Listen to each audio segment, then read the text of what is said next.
Well, right now, relatives of Sidney Cooper, who's a black businessman who helped popularize Juneteenth in San Diego, they're suing a cemetery after someone reported his remains missing from the family's burial plot. Well, the lawsuit wants to force the cemetery to find Cooper's remains and compensate the children for damages. Cooper was 71 when he died back in 2001. Well, today is the day that we have been celebrating Juneteenth. The country, it's now a federal holiday, but it is the day that the last enslaved people found out that they were free back in 1865. The National Civil Rights Museum is celebrating this holiday with free admission all day long today. Lakita Johnson is live at the museum this midday with Ryan Jones, the Director of Interpretation, Collections, and Education there at the museum. Lakita and Ryan, how is everything going out there? Long lines?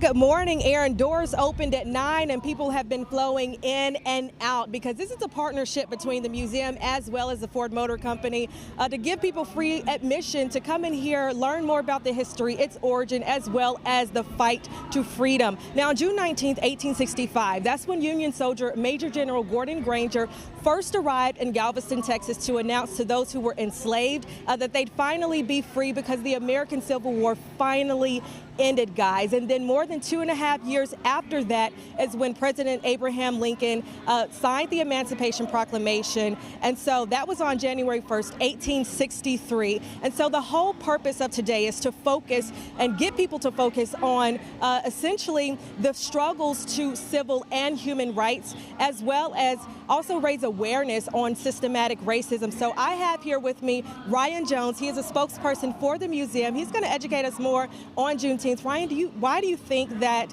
it's taken this long for Juneteenth to be even recognized as a federal holiday? Well, that's just the beauty of remembering and commemorating history. We were all taught that President Lincoln ended slavery with the passage of the Emancipation Proclamation, but this was not historically accurate.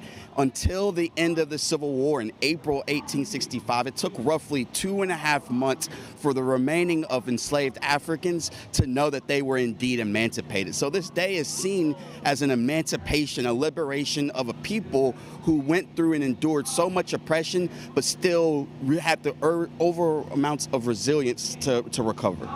So can you tell me more about how this actually fits into American history now? You know, kids are going to be learning about this even more now.